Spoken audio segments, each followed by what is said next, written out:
All right, listen, welcome to the last of our meetings, our class sessions for IEOR 375. And what I would like to do is spend a little bit of time doing a few more of the 1-minute talks, the presentations, because I think that those were really productive and we're getting a lot of ideas, and I want to give others, especially those who want to volunteer, and put your hand up if you haven't given yours yet. I have the list of everyone, the 11 from last time who did present, but hoping that we'll get a good volunteer list of those of the others. And then what we'll do is what I want to do is do a little bit of a post-mortem talking about the class itself. And because this is a class about teaching, I want to get your feedback collectively and think about how this class could be improved in the future, what worked, what didn't.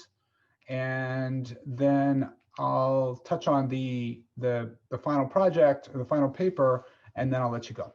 So I think we're going to have a fairly, we're probably aiming toward closer to an hour tonight. And let me start out by, again, asking for volunteers. I see Julie, Vish, and Yuhang have volunteered. Now, Robert, awesome. Okay. And oh, good. Thanks, Robert, for putting that in there. Robert, I've only got 4 volunteers to give to share their wisdom with us. Okay, I have a lot more in the class. And I also want to encourage, I would really like to hear from some of the people who haven't spoken up very much this semester. And I have a pretty good sense of most of you. You've jumped in at various times, and some have been, more active than others, which I appreciate. What I want to do is, though, I want to give the last class a chance for others to weigh in, and especially, just add a comment and make yourself known. And during this 1 hour, again, I realize that that so many people want to just hang back, but I just want to give you a chance to speak up during this time. So we're going to start with Julie, and then if we're going to do our same thing we did last time, which is the person who finishes then is the first respondent and the timekeeper for the next person, and then we'll all jump in with questions and notes too. And I'll mute my dog in this process. Okay, so Julie, are you okay to share your screen? Yeah, I think so. Let me try. It looks like I can do it. All right, and just for everyone's benefit, on the right, you could just raise your hand, and then I'll be able to go down in order of who raised their hand about presenting. Okay. All right. I have my stopwatch open too, so I can just time myself if that's okay. easier. All right, that's 1 minute, so it shouldn't be too hard. All right, perfect. Thank you. All right, Julie, floor is yours. I'm going to introduce you to the concept of graph learning.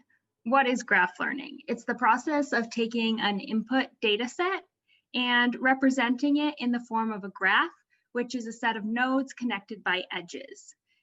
This input data set, we'll say that it has P items, which are the columns, and N features, which are the rows.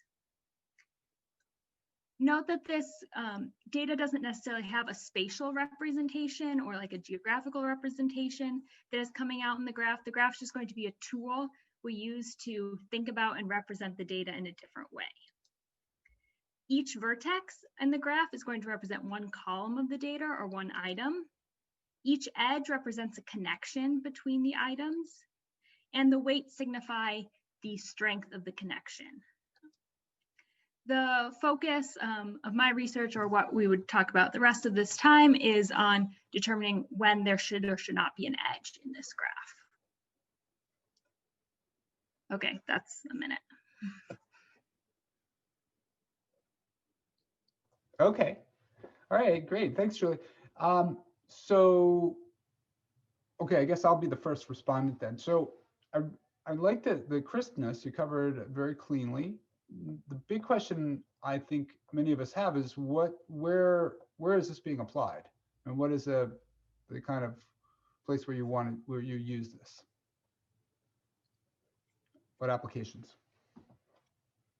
One application that, are you like looking for an answer to that question, or just suggesting it as something like I could have covered?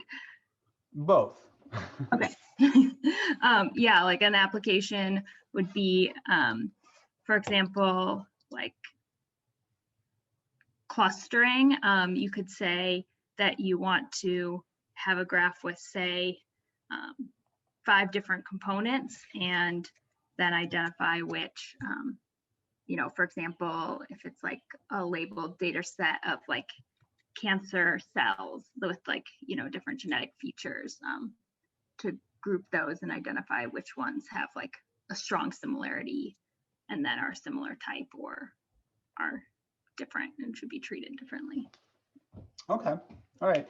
Okay. So because I think that this is again general advice. I think one of the things that for everyone's benefit, and we talked about this in the last session, one of the things that's really helpful is to start out with some kind of an example, especially something that's timely, that connects with what people are, so that anyone can really relate. So I've been finding that it's really interesting because students are often so, focused on their work and their own interest that it's hard oftentimes to step back, but you really want to step back and again, think about your audience.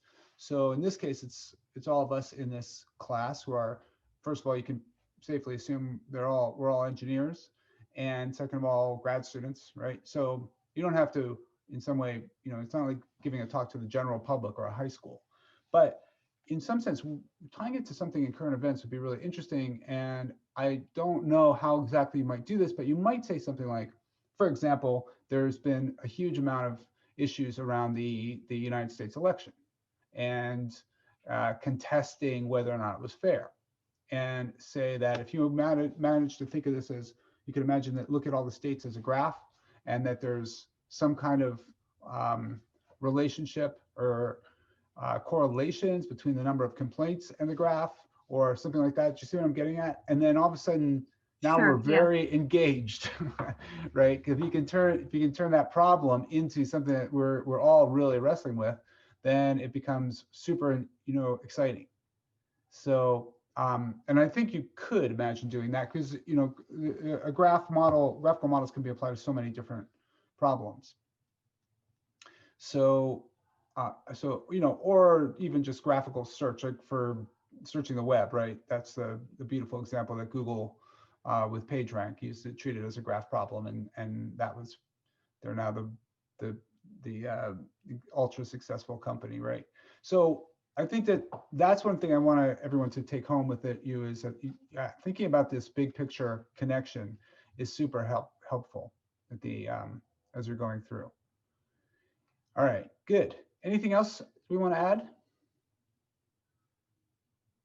Everything was very clear. She used the slides very nicely. We saw the relationship. And one thing that's also a little bit of subtle is how the matrix relates to the graph. And is it a binary matrix that you're using?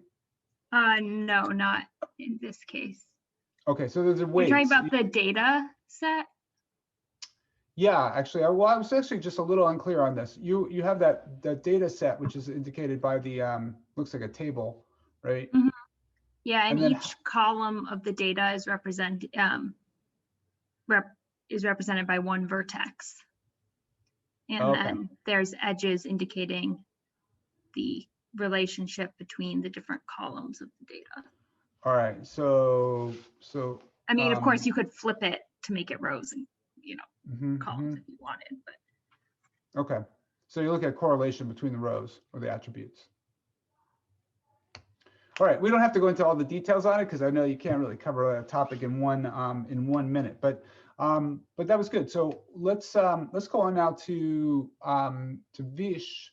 Vish, can you give us can you share your screen, and Julie's going to set time for you, okay? Okay. Great.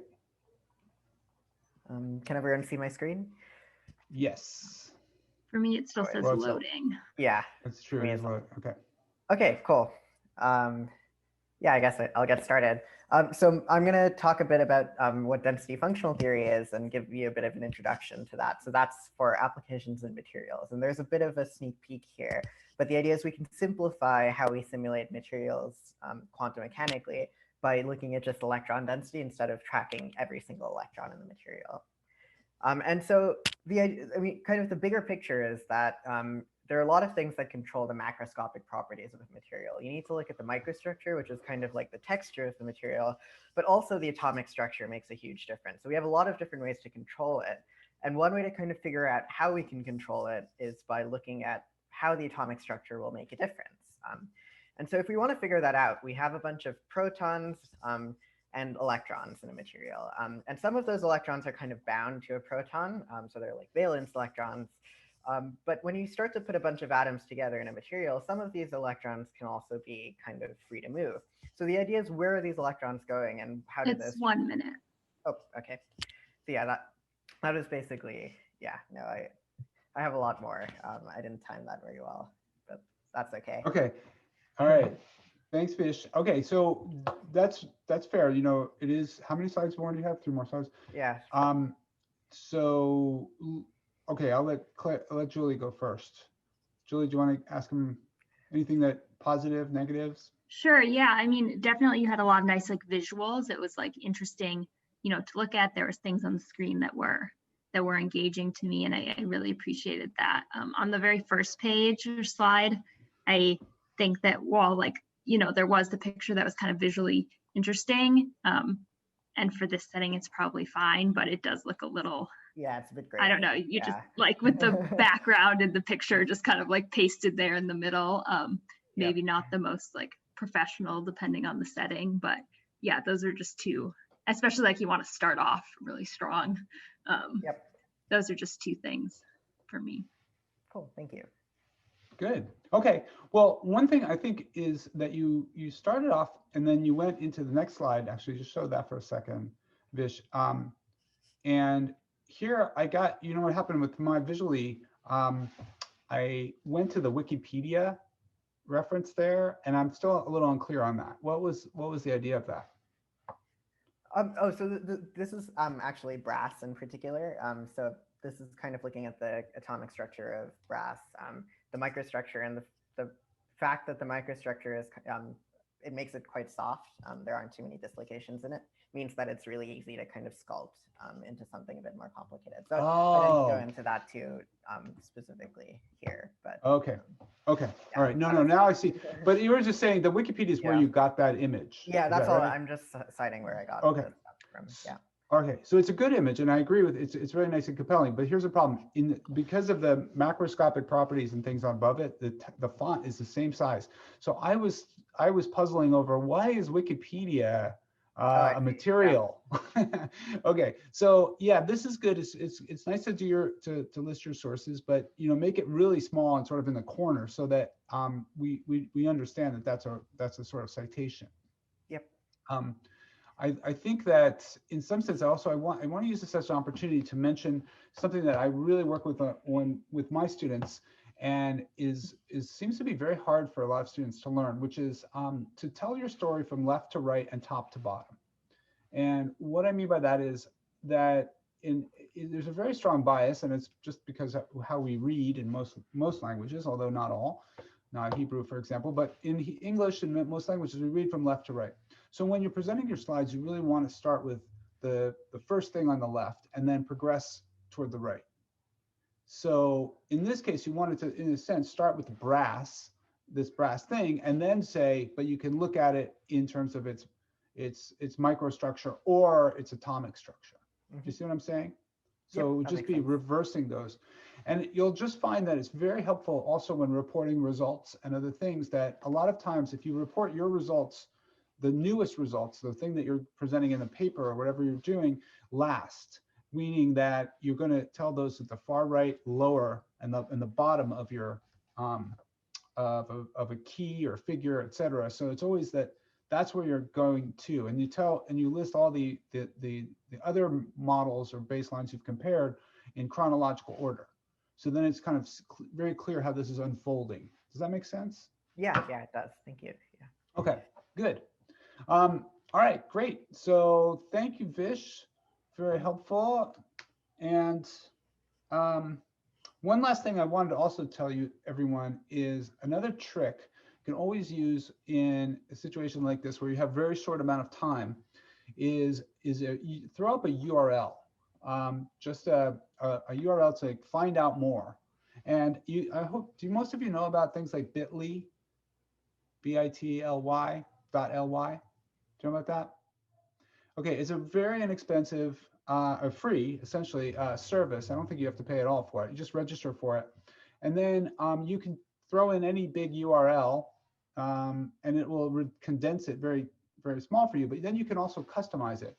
So you can say Vish Ravi -375, right? You can make that your own URL and have that point to wherever you want. And it just takes literally 30 seconds to do that, to create that URL. And then it will always, you can use that in your talk, and you can say, to find out more, go here, right? And you can put all your slides on there, or whatever, or a link to your paper or anything like that, or your homepage. So everyone, when you feel time constrained, try that, because it's a great way to be able to say, here's where you find out more information. And people have enough time to copy that down if it's a pretty simple, quick URL. And you can leave it sort of as a running element in your slides. So I just wanted to give you that trick as well. Okay. All right. Now we are up to Yuhang. So Yuhang, do you want to present? Yeah. Finish, you're gonna time. Okay. Yep. Okay. So can you guys see my screen? Yep. So today I'm gonna introduce a concept in my research. I'm from material science and engineering department. The concept is the emissivity of a material. So emissivity is the ability of a surface in emitting energy as thermal radiation. The thermal, as you can see in the left panel, the thermal energy can radiate from any surface. So this ability, based on this ability, there are currently many applications. For example, the insulating windows, which means it can keep your room warm, and the thermal detector, which can detect the thermal radiation. Our research is by modulating the emissivity of a material or a structure, you can design many advanced applications corresponding to the classical ones. For example, the smart windows, which can modulate your windows to insulating state or non-insulating state. That's 1 minute. One last sentence, no, 2 last sentences. And the camouflage, which can make your objective not detected. And how do we design the emissivity and realize the emissivity? We design the material structure and use Kirchhoff's law of radiation to calculate the emissivity. Yeah, that's all. Okay. Good. All right. Let's see. Yuhang, you were going to, oh, sorry, Vish was going to comment on Yep. Yuhang. Yeah, so I have to say, your second slide, so right after this one, I really like how clean everything looks. It was kind of very readable and very simple graphics, so you're not overcomplicating things. So it is a good introductory slide. I'd say like the first slide you had, you maybe could have put something else on there just because you had a lot of space. And this doesn't tell us much about kind of what emissivity is. So maybe some sort of graphic here to show something of that kind of type of thing. But yeah, I think one other comment I have is in your last slide when you introduced Kirchhoff's law, maybe it's worth kind of actually having the equation written out or something, because this slide doesn't really give us much information. If I've never heard of Kirchhoff's law, then I have no idea what this is saying. But I think other than that, it was really kind of cleanly done, and I think you explained the applications really well in particular. Good. Yeah, you have a link there, right? I don't know if it is a link, but yeah, it's a link. Yeah, it's a link. So, one thing again is being able to let us be able to follow up on that. So just make that link into a short link would be a nice way to do that. I have to say, in one sense, I really like the clarity of your slides. So using a really clean font on a big white background, there's something appealing about that. But at the same time, you know, there's also that trade-off, because you could have made use of some of that space to partly tell the story and make it more vivid. Because especially emissivity, it seems like it's very visual. And I would say, everyone, you know, this is another thing, which is, I have a rule in my lab, which is one image, you know, no slide has no images. You could have, the only exception is if you have an equation on a slide, that counts. But I generally like to, there's always an opportunity to put something in there that gives you intuition. And it gives somebody some visual to sort of connect. And I find that very, very helpful. And you'll probably come back and say, well, you don't do that all the time in teaching, and it's true. But I would say and I would like to strive for it. I mean, I think if I had time to really develop slides for every class, that I would use images. And again, to tie again to things that people can relate to.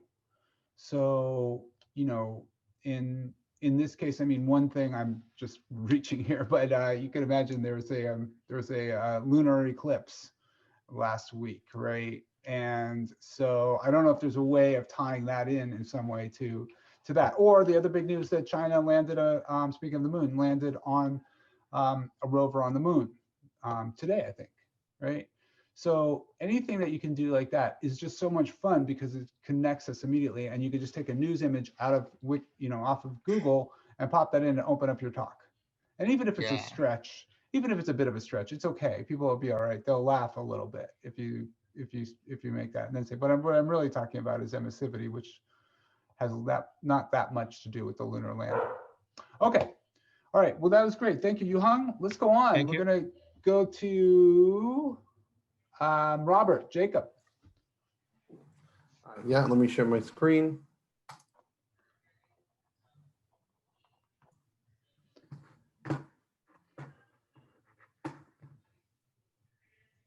I'm assuming you guys see PowerPoint. Not yet. Now we do. Yeah, we do. Now. Okay, my display is freaking out a little bit. I'm going to stop the share. I have to unplug my other monitor. Hopefully this issue stops. Okay.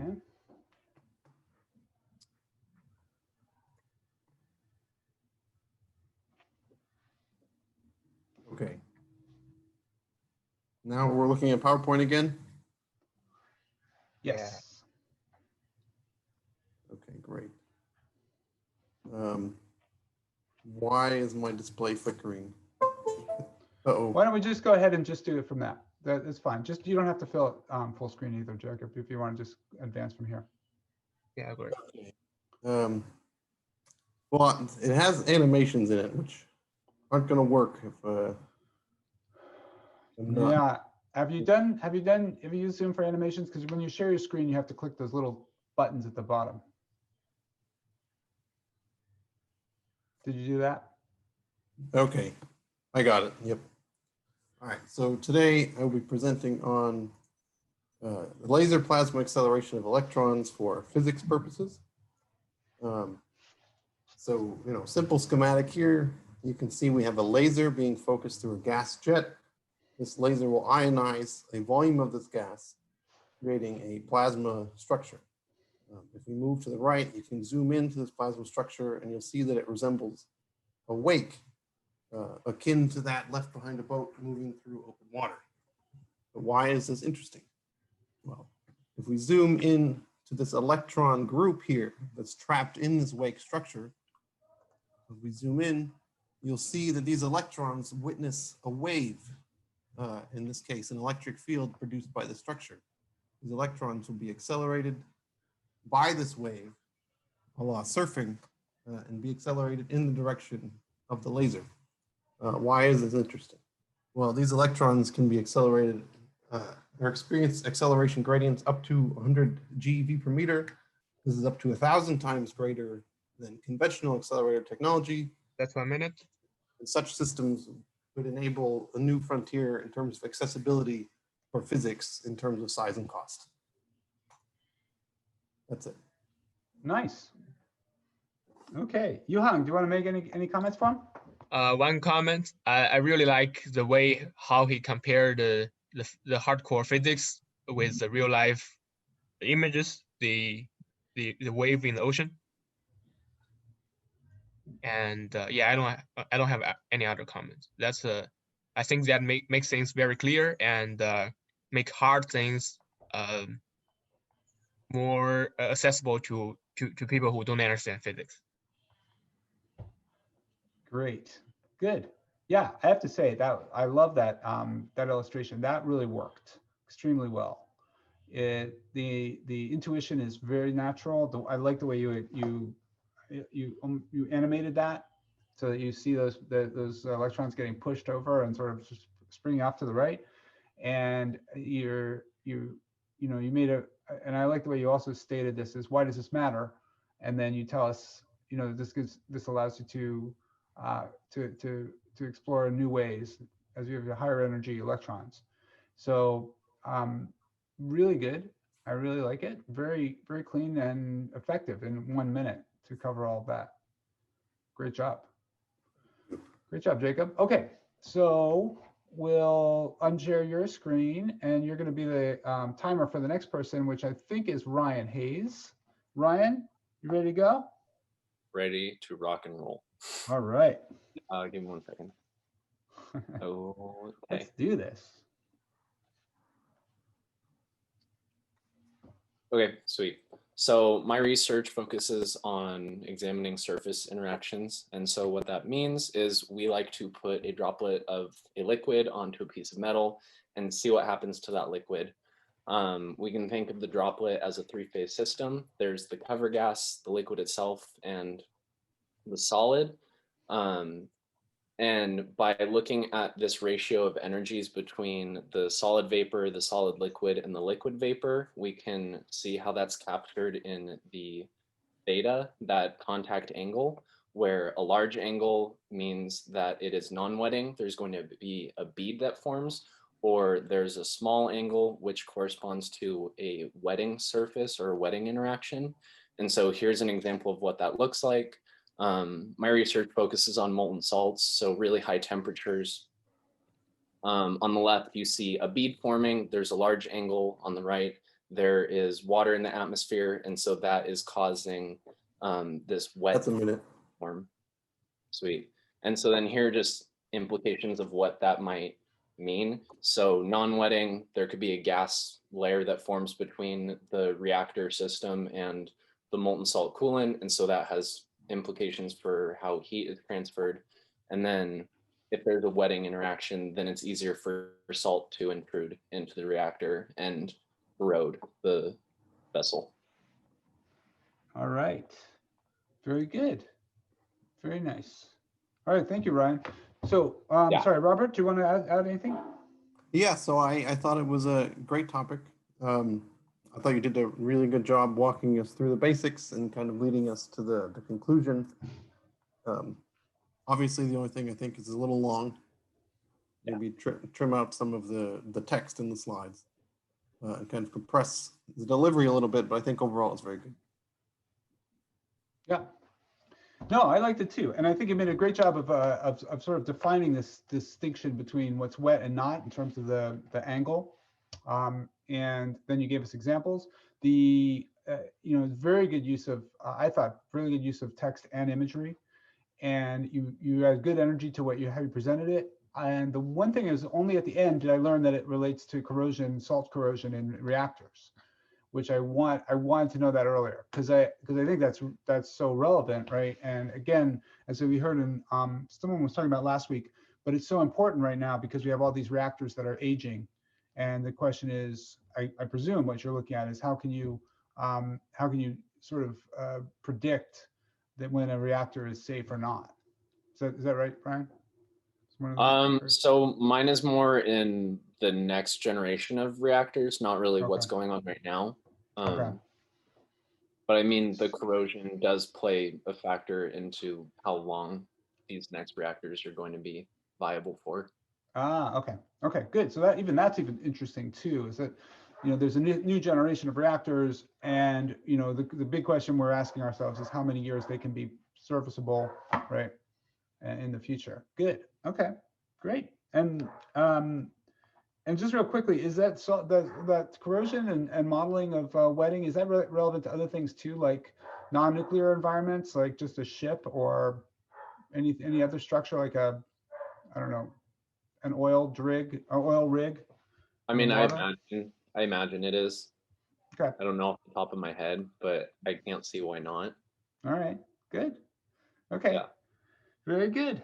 All right. Well, thanks, Ryan. All right, Mackenzie, you're up. Where are you, Mackenzie? I am here. Okay. 1 second.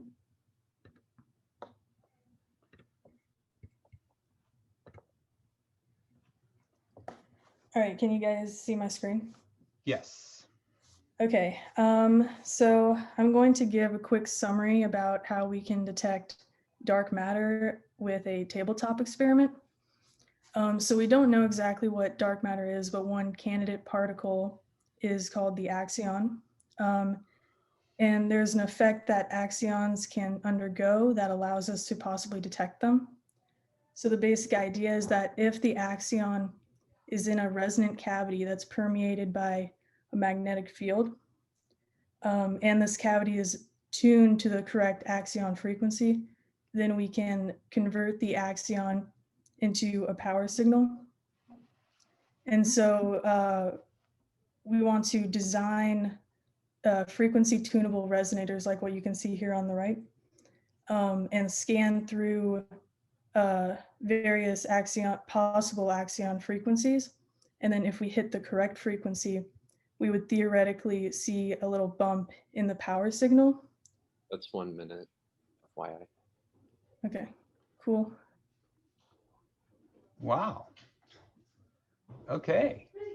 Good, good. All right. Ryan, do you want to Yeah. add something? So I liked that you came out and said what dark matter was, or what we're assuming that axion dark matter is, or that axion is the particle that is dark matter. I like that you're giving that intro right away. One thing that I think could be helpful is, for me, I don't know what you mean when you say that it's a resonant medium or resonant cavity. So I think that could be helpful, just because that seems to be a large portion of this experiment setup. But I also like that you have that picture next to it, and that I like the power frequency spectrum that you have right there. I like that you can see a little peak there. I think that's really helpful and cool to see how this can be used. Good. Awesome, thank you. Yeah, that's great. That's great feedback, Ryan. And actually, this is really nice. I mean, it definitely pulls you in with interest. I mean, as soon as you said dark matter, and then it was like, wait, you're going to do this on a tabletop experiment? It was like, wow. And then I hadn't heard of and I wasn't familiar with axion. So it was nice you introduced that as a hypothetical particle. And then it was also nice that you put the citation in the bottom. I have to say, it was really interesting because I know Carl pretty well as a colleague. And so it was nice to see that, that he's working in this area, which I didn't know. So very nice. And yeah, I would say this is super clean and elegantly presented.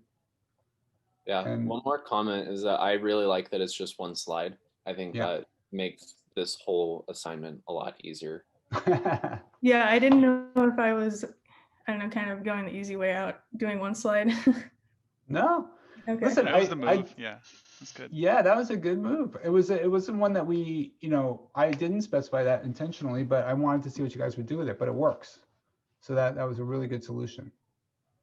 Yeah, Okay. Maybe have a title slide, but Yeah. I mean, just one content slide works really well. Yeah, I really think it does. Great. Okay, well, thank you, Mo, Mackenzie. Mo is up next. Mo Liu. Hi. We're zipping right along. All right, Mo. Mackenzie's timing you. Okay. Can you see my screen? Yes. Sure. So my research is about inventory management. So imagine we have a grocery shop, and we need to decide how much milk to order each day. And if we order a small amount of milk each day, we will have a low inventory, and we have the risk of stock out. So the customer's demand may not be satisfied, and so the companies may lose the customers and profit. And if we order a huge amount of milk, then the companies require a large amount of space to hold this inventory, and require large capital investment. And the excess inventory may go bad, like milk. So my approach is to first find the optimal inventory level in the history, and then train a model to predict the optimal inventory level, and then predict the optimal inventory level in the future based on the history information. All right, that's 1 minute. Thank you. Okay, right. good. Okay. Let's see, Mackenzie, do you want to make a comment on Mo's talk? Yeah, so I like the design of the slides. I like the color scheme a lot. And I also liked how you introduce a problem with something that's relatable, like buying milk. And yeah, I would say I think you could fit more things on the slide. I know we don't want it to be too cluttered, but I think you could condense the slides a little bit more.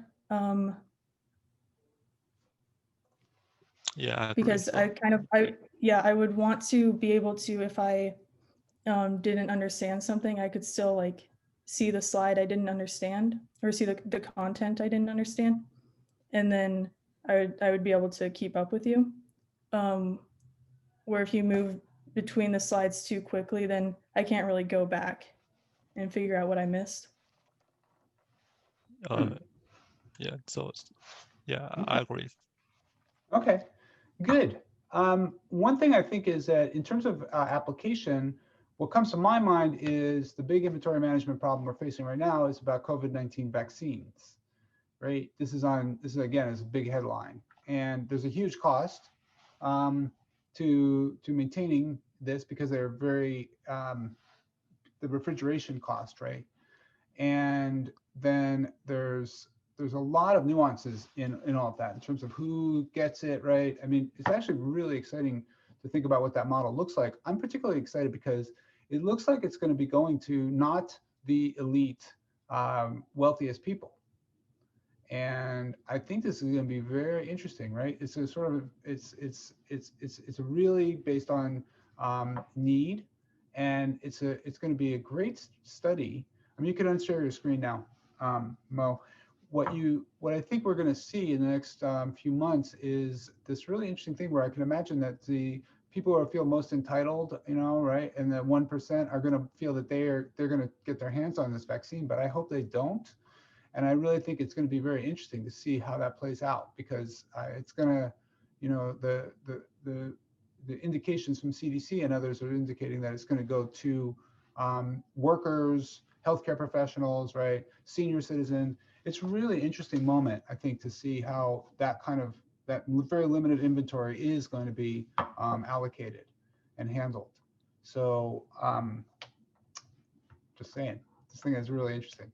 Hey, everyone, by the way, we have a couple more to go, and we have Michael and Emma and anyone else who wants to volunteer that we haven't seen yet. But I want to give you the opportunity. I want to mention that I just put in the chat the course evaluations.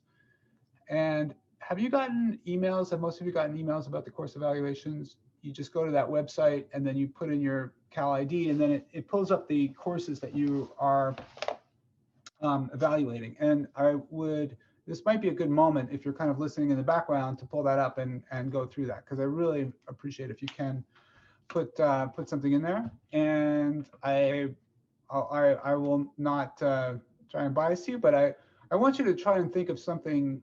I would just tell you that we do take these very seriously at Berkeley, and you're going to be receiving them if you're a GSI in your class. And the one thing I would like you to keep in mind is that trying to say something positive, and if you want to say something negative is totally fine, is your prerogative, but try to just put yourself in the position of something that's put it into a broader context. In other words, very easy, and this is the same thing I say for all my classes, but it's very easy to point out something that you're not happy with, but try and also balance it with the things that might have gone well. Hopefully something has gone well. All right, so that's in the chat. Now we're going on to Michael. Michael, you ready to go? And Mo's going to be your timer on this. Okay, Michael, whenever you're ready. You're muted right now.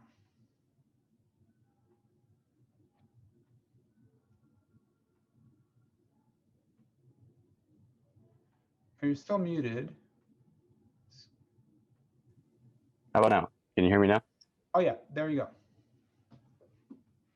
Is my screen sharing or no? Yeah, we can see it. Oh, okay. And there's even a video. Nice. All right. All right. I can time myself too. Okay.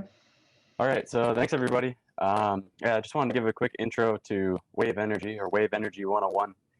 And what that involves is trying to take the energy in this wave that you see here and turn it into something usable. So the first thing you might think of is, how can we do that? And the short answer is there's many different ways right now, and there is no converged design. So if you kind of start at the top left and then look at these different animations moving to the right, you can kind of see that they're all a little different, but they're all basically turning the motion of the ocean into some way that can be captured. So that's kind of what I focus on in my research. And you might be wondering, who can use wave energy? So the first one, for any renewable energy source, you might want to see how much the US could use, because that's where we're at, or most of us are. And right now that could represent about 25% of the US electricity consumption.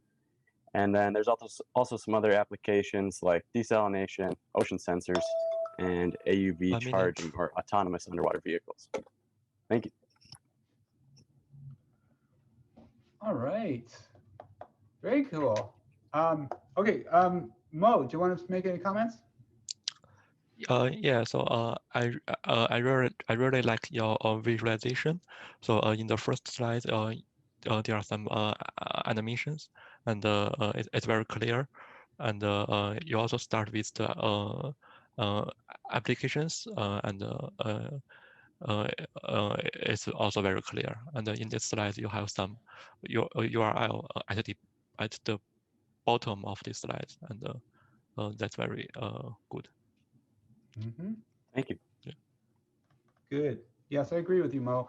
No, this that if you go back to that animation of all those, yeah, this is great. It's really fun to look at, and they're, I mean, are these actually all people have proposed these, or they're actually working devices out there? Yeah, I think every single one of these has been made in real life.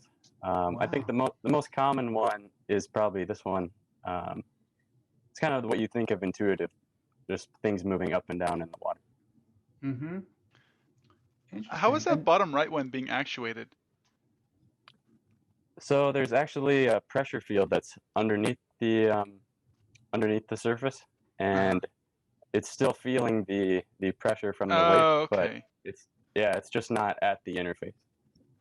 Okay, is it exaggerated? It just doesn't seem like the magnitude is correct, or is it actually like, is that to scale? It should be. Well, I think these are just kind of for animation. But yeah, as you increase the depth away from the surface, the motion would decrease. Mm-hmm. Interesting. Yeah, here are two examples, I guess, if you wanted to see real ones. Oh, okay. And I ran out of time, but as you can see, these are big structures with a lot of steel involved. So I'm looking at how we can decrease structural costs with geometry control, and then possibly using flexible materials.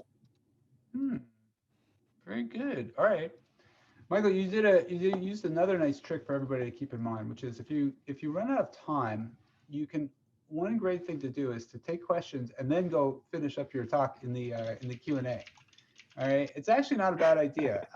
People appreciate it because one of the greatest things to have is that during the Q&A, you throw out a slide that's relevant to the question, and most people will be like, "Wow, how did that happen? How did you do that?"